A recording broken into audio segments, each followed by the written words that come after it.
If you are preparing for a VBAC, I have put together a free guide to help you in your preparation. It's called Preparing for a VBAC, your first three steps to an empowered birth experience.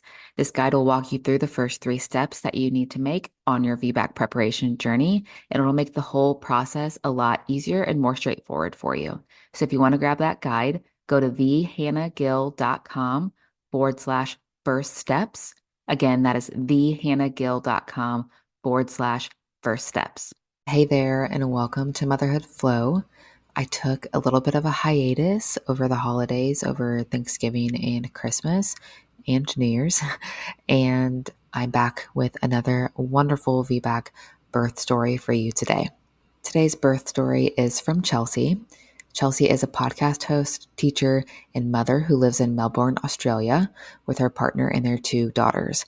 Chelsea had an unplanned C-section in the hospital for her first birth, and after 2+ years of preparation and research, she had a beautiful, transformative VBAC at home for her second birth, surrounded by her beautiful birth team. I'm Hannah Gill, and this is Motherhood Flow.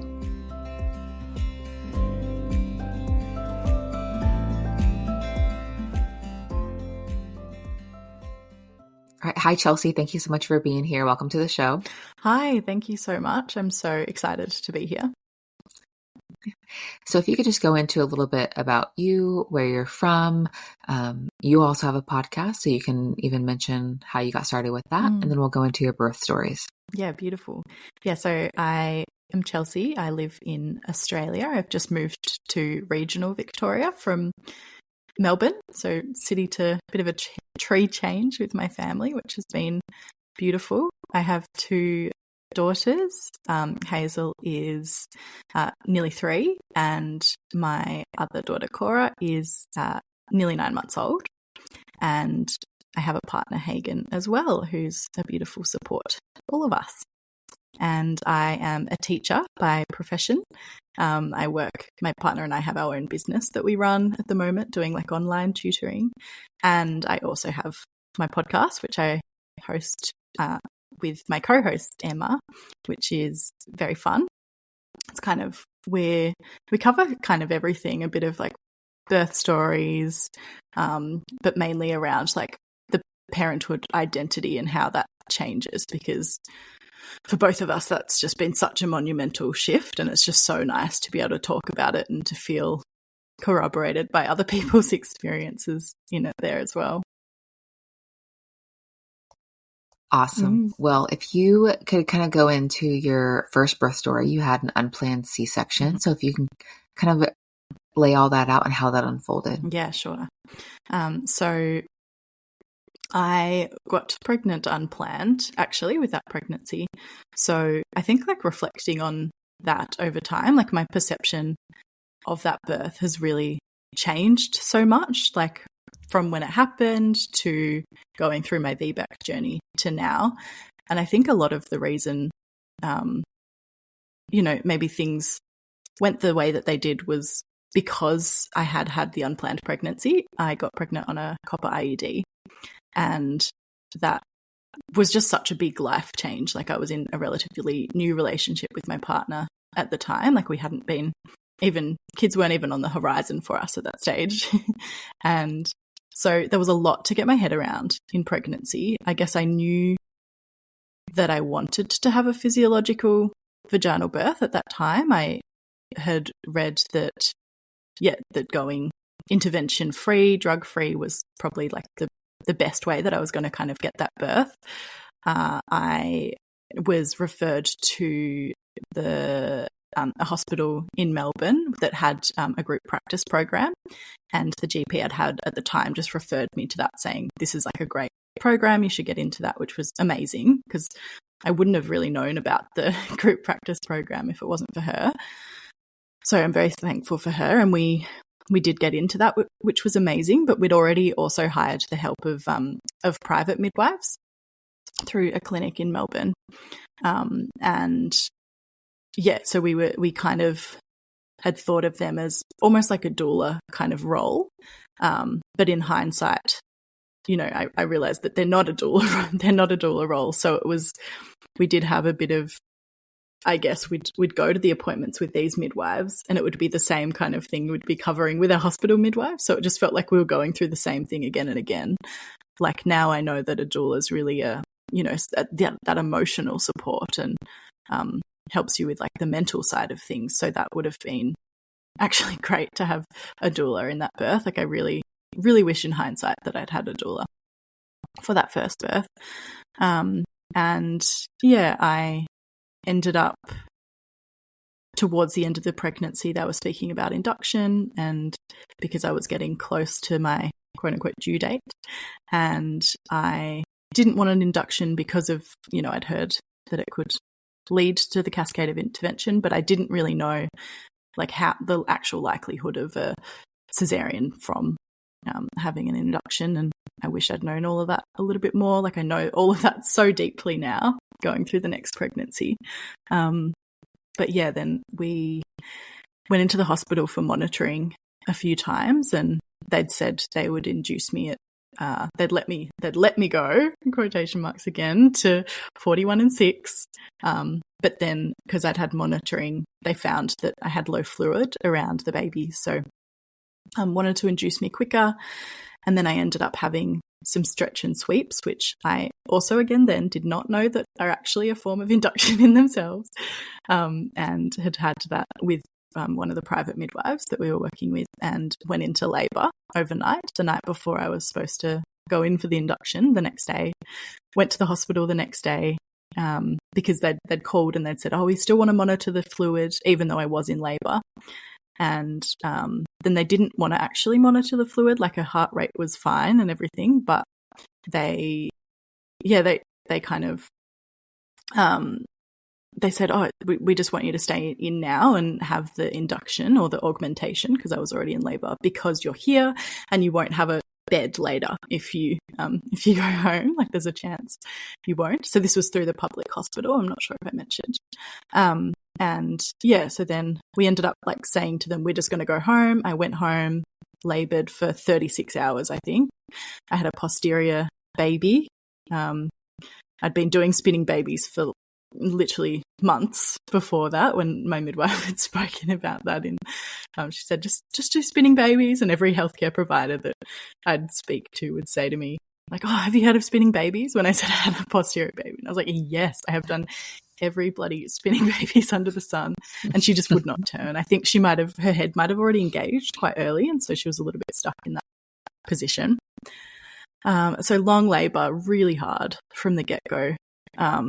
We didn't feel that supported by the private midwife that ended up coming at home, because it wasn't the one we'd been working with, because one of them had gone off call. And so that was already one thing that wasn't like a great kind of mental thing in my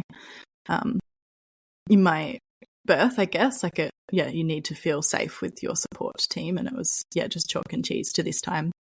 And after about 36 hours, they suggested that I go into hospital and that I get a epidural, because they said, you've been working so hard, like you should just go and get an epidural, like it might just move things along. So we went in and saw our group practice midwife, and she was amazing, really, and gave me a little sacrum massage when we first got there, and I laboured for a little bit longer. She had me doing reverse cowgirl on the toilet, but just nothing was really I was definitely progressing, but I guess just not on the not at the rate that they wanted me to in the hospital, because they've got to save the room for someone else. So I think we were there about 11 hours before I had the cesarean. I ended up they broke my waters, which I now also know is not the best thing to do with a posterior baby, because they can't properly turn. Like they don't have the cushioning to turn as well as they could. Like I'm sure they still could. I got to 7 centimeters. I'd had Pitocin and an epidural. So fully the cascade of interventions. Also did get to go into spontaneous labour, which I really experienced everything under the book in that birth. And then by the time we had the cesarean, I was so exhausted. Like I was nearly passing out trying to sign the consent form. So I really was really done at that time. And I remember being really, really scared because I'm really squeamish with that kind of stuff, with needles and blood tests and all of that. So I remember being quite scared and just like shaking. I had the epidural shakes as well, and was separated from my partner for a little bit as I went into the room. And I remember there being an anaesthetist that had like a Batman mask on, because this was during COVID, so everyone was wearing masks, and him just like holding my hand because I was so scared before my partner had come in. And I just will always remember like his eyes and the Batman mask and like the feeling of how nice he was to me in that moment. And then my partner could come in and Hazel was born. And yeah, I think they said afterwards they had to use forceps to get her out. And so she had a little bit of bruising, I think, on her head, but she got 9 APGARs straight away. And that was, yeah, it was all like a great experience, I guess, as great as it could be. And yeah, like I realize now that it was an unnecessary cesarean. Like I said, for a while, I think to cope myself, I said that it was an emergency cesarean because a few of the providers in the hospital had said that, but then some people also did. On the actual paperwork, when I was reflecting on this VBAC, it actually just said unplanned cesarean. So, you know, I guess I felt weak or something that I hadn't pushed through if it was an unplanned cesarean over it was actually an emergency. I guess for a while that made me feel better about it. But now I think I'm a lot more gentle on myself about that experience. And as I mentioned at the start, I think it's just, for me, like with everything going on in my life and in general, like that first time that you have a baby, you just don't really know what labor is going to be like. You don't know everything until you kind of have that birth experience. And I know that that's the case for so many VBAC mums that, you know, it's like this reclaiming in your second birth. You learn so much. And, you know, that first birth didn't go the way that you wanted for whatever reason. So, yeah, that was my first birth. Do you feel like you knew right away that you wanted a different experience, not just from the everything that happened before, but the C-section? Did you know already that you wanted to be back like after that? I did. Straight away in the hospital, I was Googling VBAC as soon as the day that Hazel was born, and I found a VBAC support group here in Australia. Joined that. I found a VBAC podcast and literally started listening to that in the weeks after she was born. I knew straight away that I wanted a VBAC, and I'm glad that I looked that up, because I know a lot of people just don't know that that's even an option. Even when I got pregnant again, a few people would say that to me. Would say, "Oh, you have to have another cesarean, though, right? If you've had a cesarean, you know that idea is still there in a lot of ways." Yeah, I would agree with that. I personally didn't even know what a VBAC was after I had my son. So I completely understand why so many women don't understand and don't know, because there's not a ton of awareness. I think it's getting better, but there's still improvement to be made. So you knew you wanted a VBAC, you got pregnant with your second. How far apart? Like, when did you get pregnant with your second? Yeah, I think my first was around 17 or 18 months. I think she was 18 months. Yeah. And we'd planned for a bit of a longer age gap. But ended up just deciding. One of my close friends got pregnant. So I thought, we'll give it a go now. And the rest was history. It's a beautiful age gap, actually. I'm so excited for them to grow up and be little besties. Hopefully. Yeah. And then how did you decide like where you wanted to give birth, your birth location? I know in Australia it's a little bit different here than in the US. So how did you decide where you wanted to give birth? So I had been making VBAC notes. I have a folder on my phone called VBAC notes, made that starting from the weeks after birth. And I wrote in it that I wanted to hire a doula for one, and that I wanted to go back to the group practice program and hopefully have our same midwife again. Because in hindsight, in the first one, we realised that was the better experience, I guess, the actual hospital group practice program in terms of support and everything. So that was kind of my idea. So I went to a GP but it was a different GP. Like my old GP had just left. She'd moved somewhere. And so it was an older man who I remember him saying, oh, I haven't done a pregnancy referral in 20 years. And so I kind of asked him to refer me to the women's. I can't remember if I think I did specifically say last time I was in the group practice program and I want to do that again. But he didn't refer me. And I know now that here in Australia that referral from a GP counts from really early in your pregnancy. But then if you call the hospital where the practice program is, which I did later, I just called saying I want to apply for the group practice program. And they were like, oh, you apply at your 16-week appointment, which is the first appointment at the hospital. And so, but then, yeah, there's a lot of confusion around it. I wish it was like a little bit more clear. I guess they make it a little bit murky so that it's not completely overrun because, as this midwife said when we went to the appointment, she said, oh, all these podcasts now, everyone wants to go in the group practice program. So I think they're trying to like not make it as accessible, or not, as common knowledge. And so we went in for that appointment, and they said, oh, so do you want to so you're having a VBAC, you want to have a VBAC. So do you want to do the group practice program again? And I'd said yes. And then the woman had said, oh, just let me check something. And she went out and someone came back in and they said, oh, the expressions of interest for the wait list of the group practice program is already full. So we couldn't even get into the wait list. And they said the person who came in yesterday, who's due a day before you got the last spot. And it was just so shitty. It was like, yeah, it just made me, like, I cried in the appointment because it was just like all my plans came crashing down. Like I did not want to be in a fragmented model of care. And I was 16 weeks pregnant, so I felt like I'd lost a lot of other opportunities to really look for a private midwife. I guess I'd had some rumblings of wanting to maybe have a home birth, and the doula that we ended up engaging was very pro home birth. She'd had a HBAC herself, her home birth after 2 cesareans, I believe.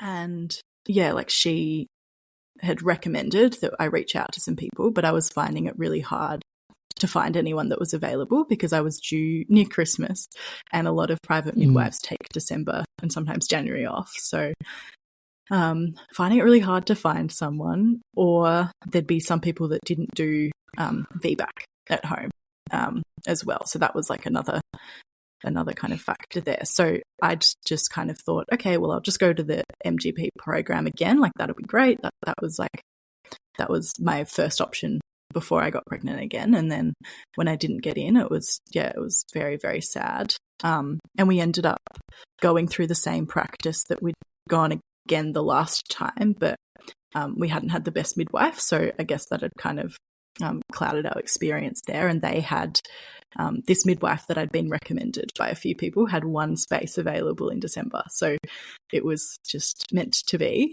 and she was incredible. And so I feel so lucky that we got her. And then from there, it was just all steam ahead, really, like planning a home birth. And I just loved that I didn't have to go into hospital and feel like, there was constantly these little niggles of like, oh, but maybe you'll need a cesarean. Like this midwife was just so pro VBAC and home birth. She was just so calm. She put so much, she made me feel so empowered in it. Like she would let me make the decisions. And if I would be stressing about something, which I commonly do, she would kind of be really gentle with me and be like, but what do you think about that? She would never put kind of a medical hat on and try and tell me what certain things were, I guess. So yeah, it was, I feel very grateful that we got in it. It all just felt right. I feel like in that pregnancy, I had a lot of, I was looking a lot into signs of it being the right decision, because there is definitely a discourse. I'm sure it's the same for you in the US, but that home birth isn't safe, and especially VBAC at home. So I was having to go up against some friends saying some comments or, you know, family members around safety and everything. So it's hard not to let that get into your head.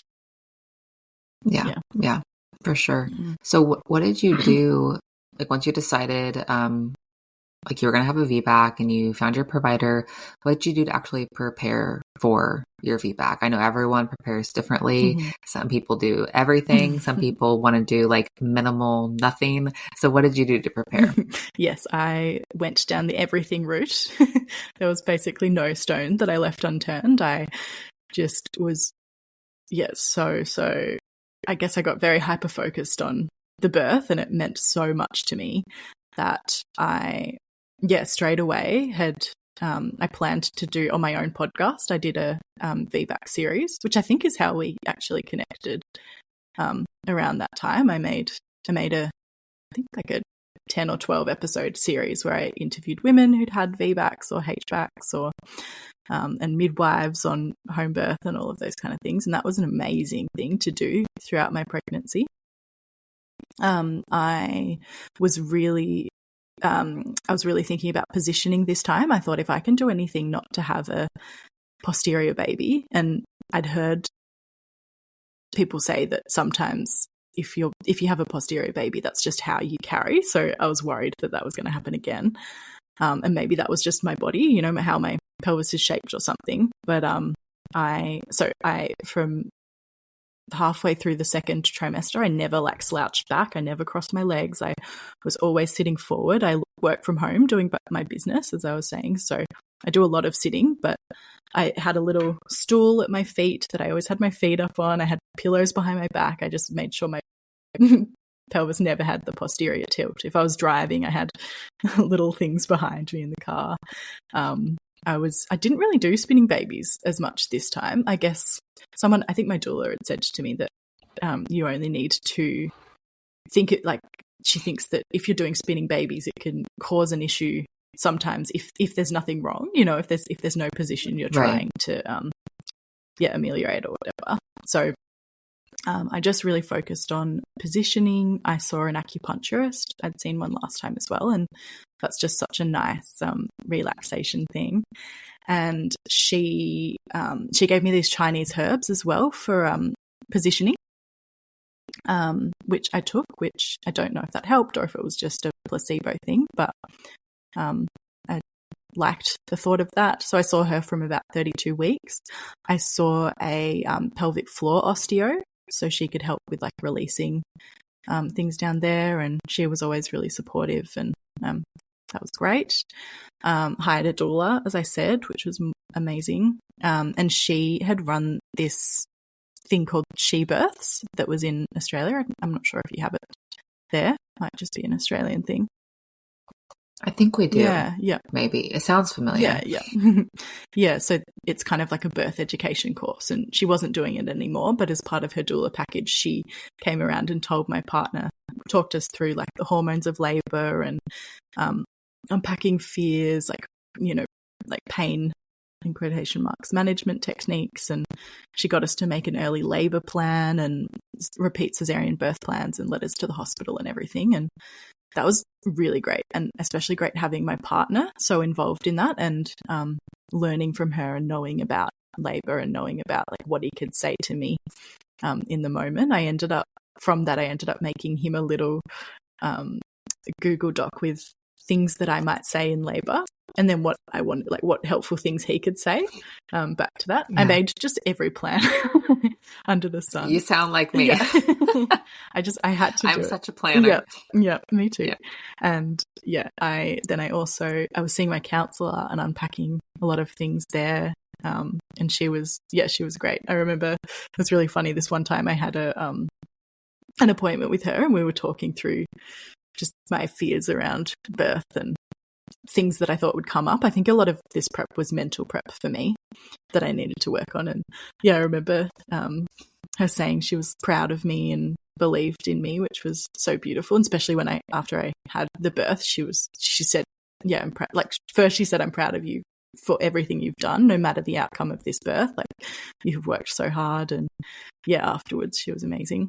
But this one time I was in an appointment with her, and she said to me, "Are you bouncing on your Fitball right now?" Because I would just like constantly be, I forgot to say actually, from like 32 weeks as well. I think I just bounced on my was on my Fitball if I was teaching classes or anything. So she just saw my head bobbing up and down. I had one at my desk at work. Yeah. So good. Yeah. After birth, I was like, I don't really want to sit on anything else for a while.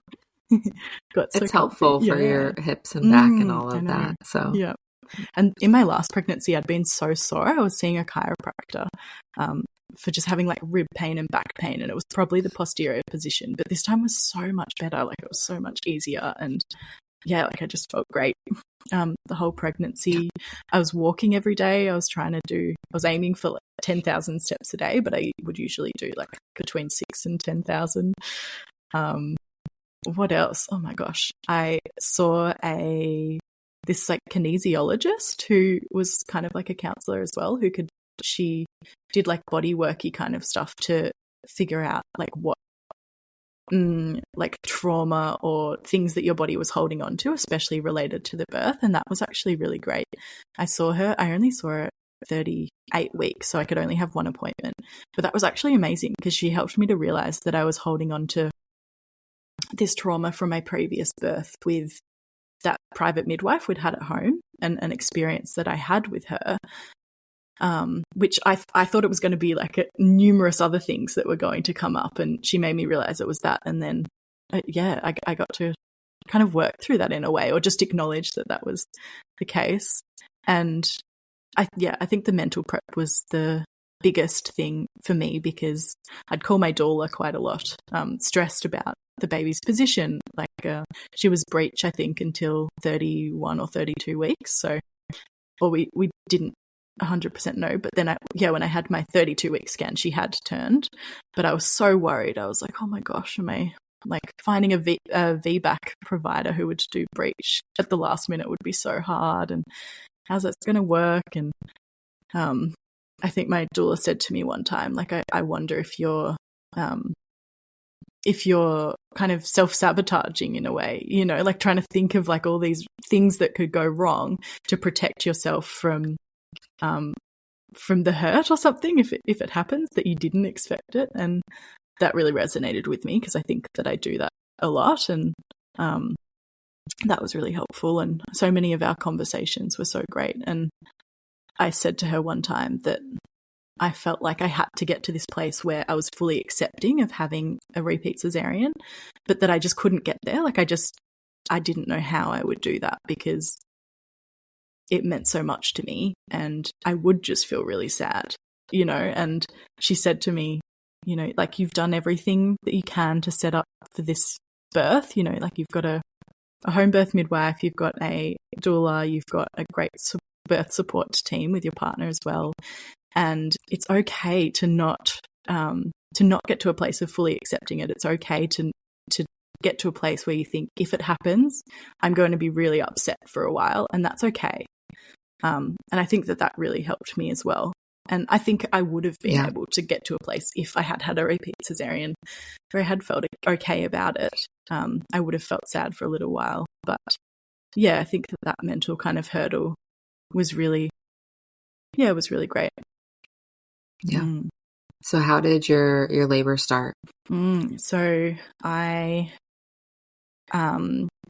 started, like, I was hoping that it would start a bit earlier. I was kind of hoping she'd come before her due date, because it was so close to Christmas that I was thinking, hoping that it would come before that. But my partner really hurt his back and wasn't going to be able to be as mobile, I guess, in labour. So I think that put a little bit of a blocker on my hormones, like really releasing. So I think, it was about when I passed my quote unquote due date, and it was a few days after,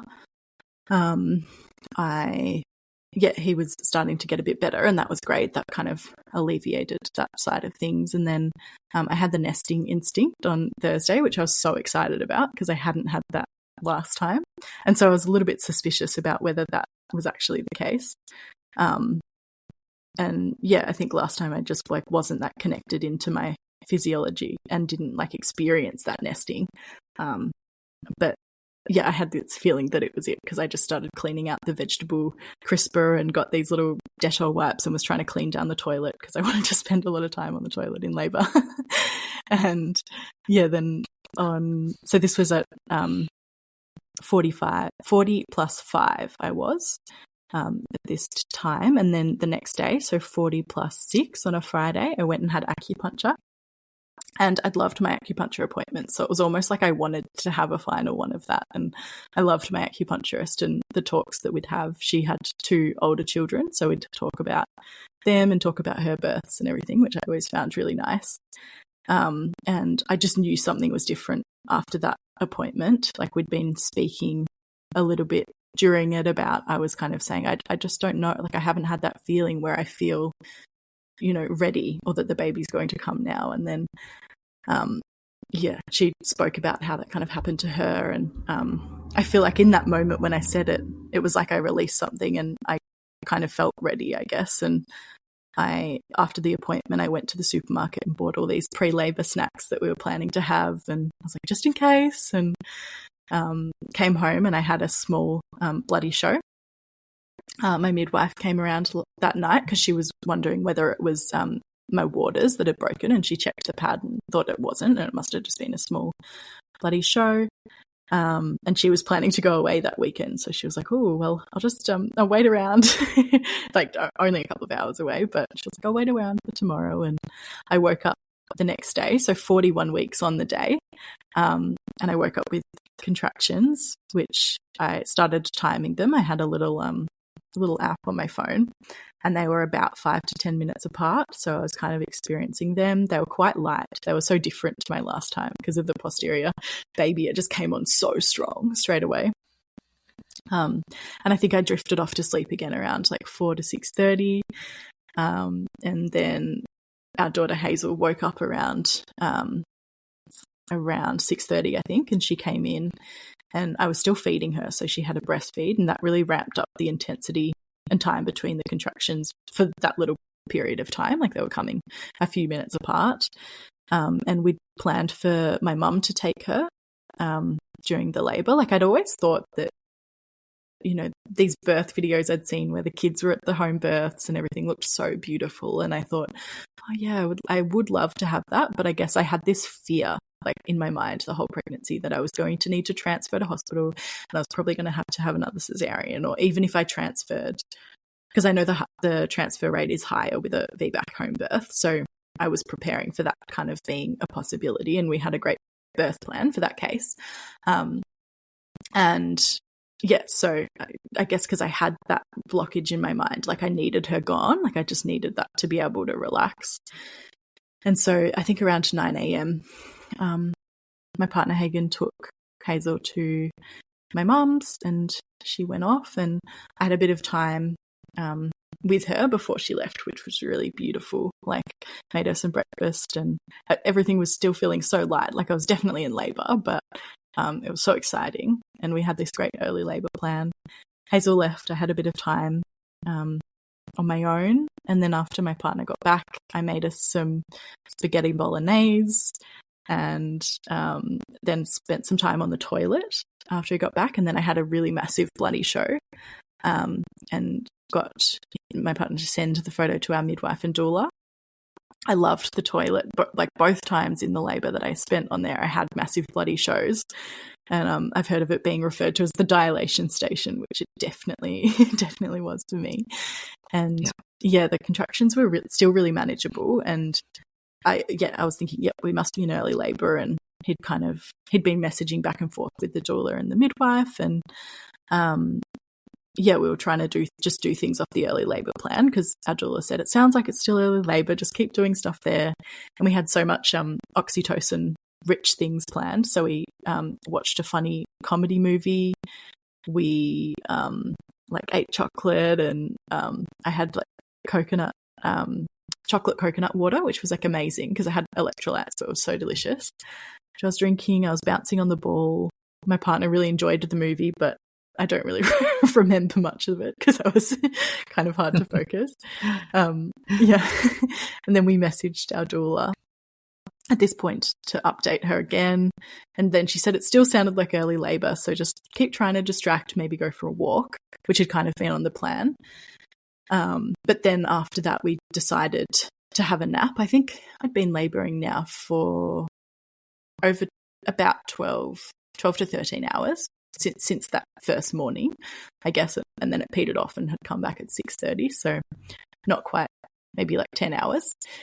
We decided to have a nap to try and get some rest, because I thought that the labour could go through the night, and we were really expecting it to go for so long, as my last labour had gone for so long.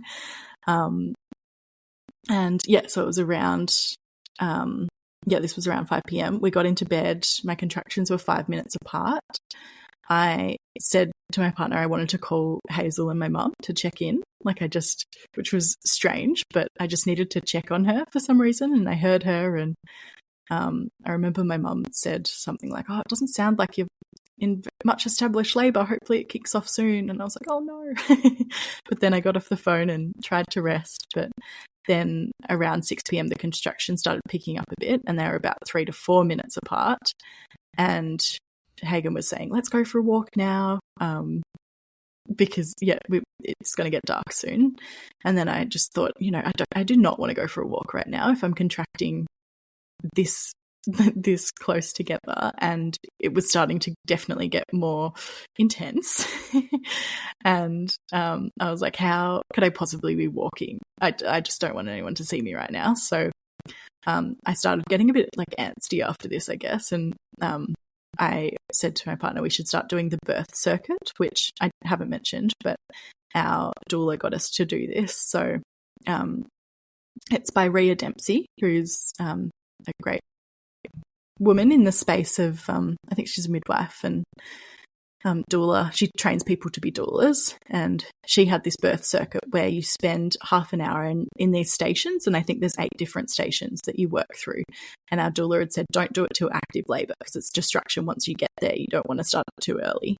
But I was thinking, like, I just can't go on if this is early labour. Like, I cannot go on with it being this intense. So, like, I need to start the labour circuit now. And things just like really picked up from here. Like, we started with the first position, which was like onto the couch on a fold out bed and doing like an all fours position. And then after about like 25 minutes, I said it was just like, it was quite intense and I wanted to like move to a different position. And he was like, okay, that's nearly the time. And so I got to one which was like doing almost like downward dog, but on your knees on the couch with cushions under us, like a little pillow fort kind of thing. And yeah, then I think I only got like 15 minutes into that one, and it was just so intense. And I think I had a bit of like a crisis of confidence at this time, because I was like, I do not know how I'm going to bloody keep going if this is early labor. Like, this is so intense.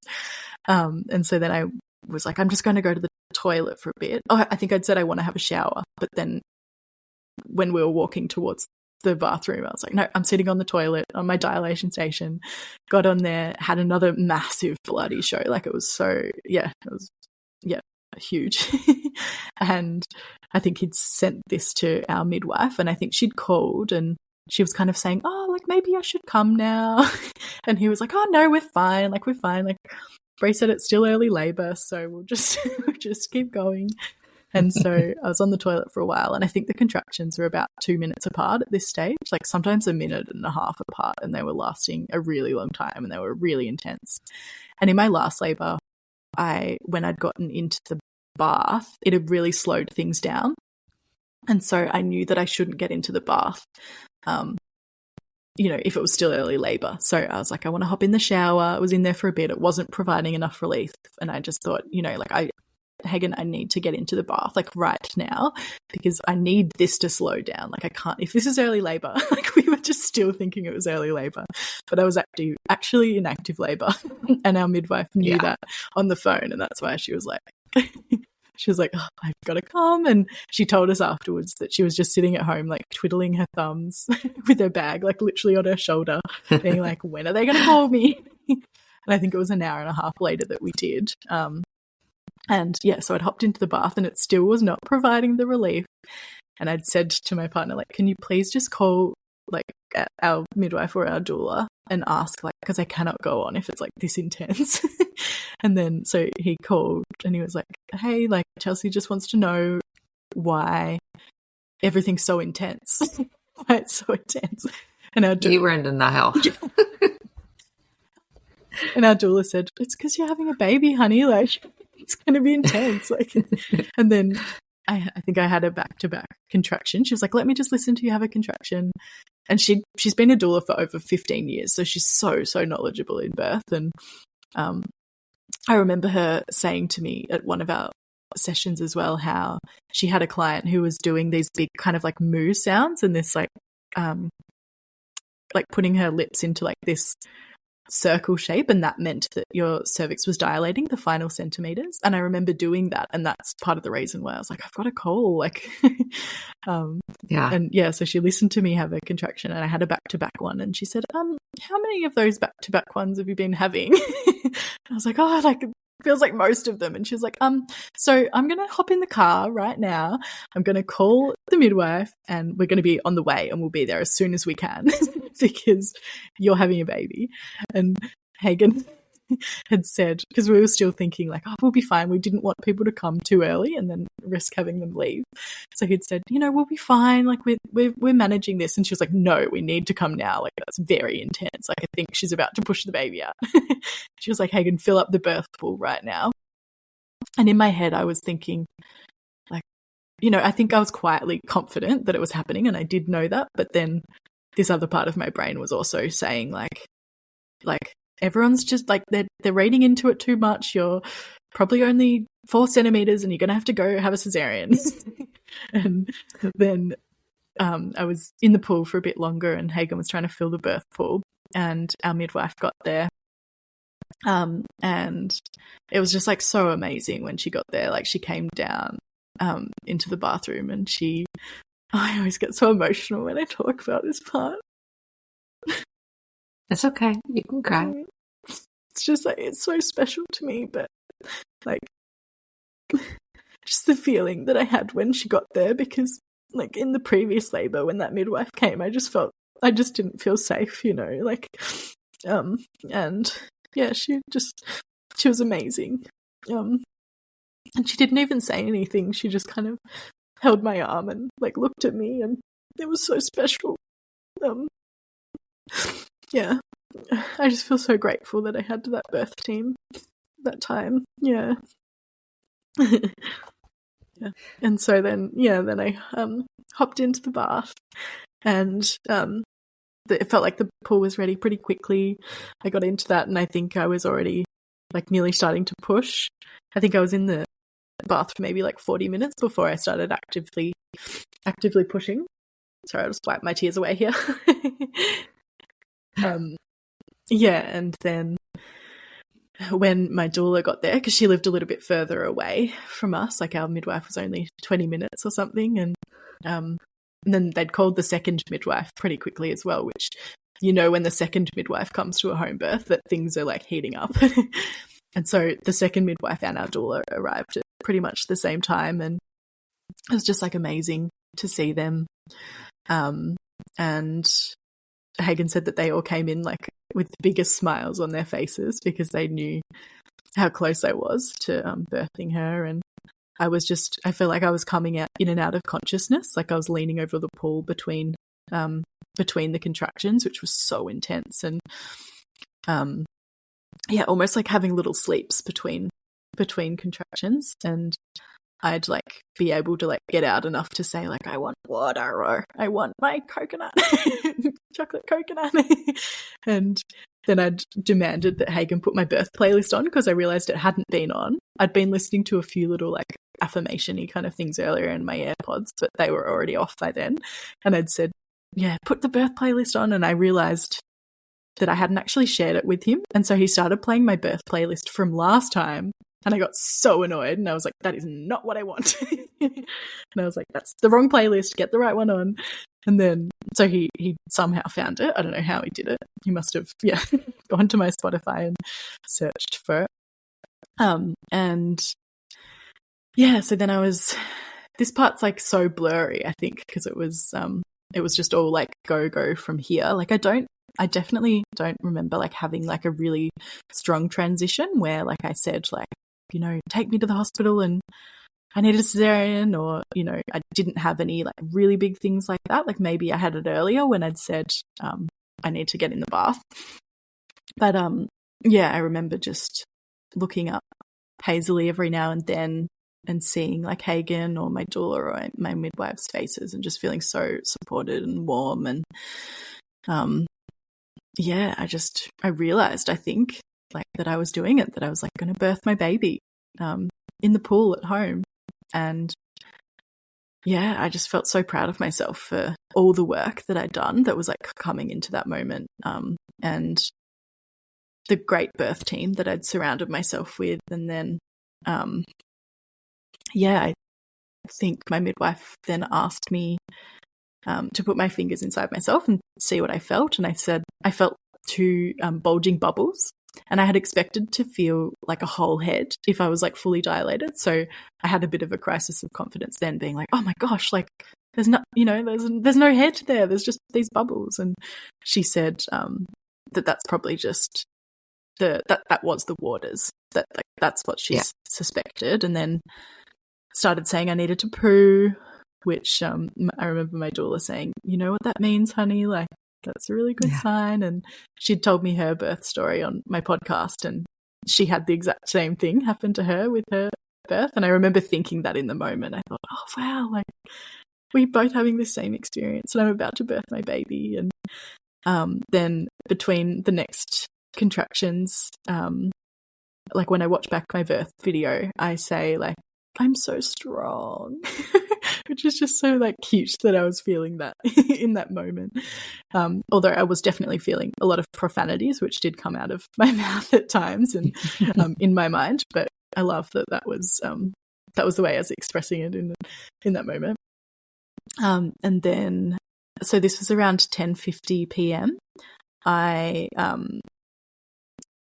heard this, like felt this pop, and I was like, something popped, and it was my waters. And then she was born an hour after this. So after this, everything got so intense. And in the videos, I really sound like this like banshee or like Darth Vader or something, like watching it back. Like I was not like gently like breathing my baby out. Like I had to scream. Like that was the way that I had to get it out, which is fine. I was very animalistic. And then, I remember it was, about an hour later, it was 11:41, and she was born the day before New Year's Eve. And I remember someone asking like, oh, is she going to be a New Year's Eve baby or born on the 30th? And my midwife had said, it's up to you now, Chelsea, I think. And then I remember getting this like really strong drive that I wanted her to have her own birthday and not be born on New Year's Eve, you know, so she's got at least one day difference. And so I was definitely like I was never pushing, but I had more of a drive to like really work with the contractions. And I think I did have that fetal ejection reflex. And when her head came down, I remember that being the hardest part, like that feeling of their head like coming through you. Like I'd had absolutely no pain relief whatsoever. I'd had no vaginal exams, like nothing in this home birth. And it was bloody so intense. And then once her Head and Shoulders came out, that, you know, then it was kind of, I think they'd said on the next contraction, she's going to come out and she's going to swim through the water and you can grab her and put her onto your chest. Like my doula was incredible. Like she kept just saying everything that I needed to hear in the moments that I needed them. I don't know how she did it. You know, obviously she knows me so well, having worked with me, and she's so experienced as a doula. I do know doulas are bloody amazing. And then I remember the next contraction, like that feeling of her kind of slipping out and her little slippery body, like taking her in my hands and bringing her through my legs and putting her onto my chest. And it was just so beautiful. And she cried straight away. And I was like, oh my gosh, this is my baby. She's here. I've done it. And I definitely felt amazed with myself. But then I also did feel like a sense of shock, I guess, in that moment. yeah, like it was just so much to have gone through. And the active labor, I think, was only like 3 hours or something in total, including pushing. So, or maybe a bit longer, but it all happened so fast that I was just in a little bit in shock. And so I wanted to get out of the pool basically straight away. Like I just felt like I needed to lie down. Like in hindsight, I wish I had some more photos in the pool with her. Like our only ones we have are like a little bit blurry because it's it was quite dark there. And so hopped out of the pool. They'd set up like a little bed on our fold out couch, and I lay there. I found birthing the placenta really hard because I was like, oh gosh, like I've got to do this again, more contractions. But then Cora was doing the breast crawl on my chest, which I didn't get to experience last time, and was so beautiful. And then, I think after an hour, my doula had given me this tincture to help the placenta come, and I think it took about an hour before it did come. And it was just beautiful. The midwives and doula like stayed around having a cup of tea, and Hagen and I got to bond with little Cora, and then they set up the bed. I had a shower. My doula put me in the shower. They'd set up our bed, and we hopped straight into bed with her and slept for a few hours before it was morning. That sounds like so peaceful and calm. And what a way to welcome her into the world. Like that's the most peaceful environment she could have come into. Like that is absolutely beautiful. I love hearing home birth stories, especially because I have not experienced that myself, but I know many people who have, and every time I hear one or see a video, it's just, they're so beautiful. Yeah. Absolutely beautiful. Yeah. Oh no, I agree. No, there's nothing like it. I'm so proud of myself for that birth. And yeah. Well, where can people like connect with you to listen to your podcast or hear more about you and your story, where online or website or anything like that? Yeah. So our podcast is called Growing Up Raising Us. I think Growing Up Raising Us pod or podcast on Instagram. We don't have a website.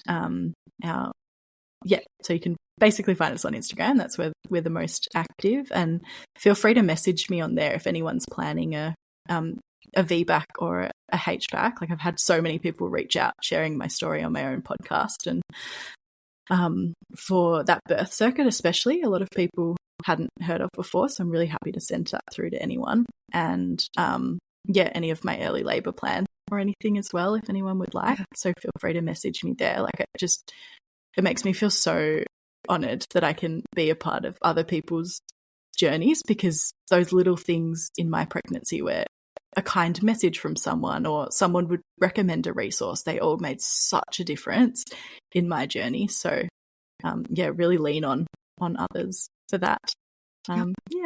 Well, thank you so much, Chelsea, for being here. I really appreciate it, and I loved listening to your story, and I'm sure everyone else will as well. Oh, thank you, Hannah. Thanks for everything you do in this space as well. You just finished another episode of Motherhood Flow. For more, head over to thehannahgill.com or on Instagram @thehannahgill.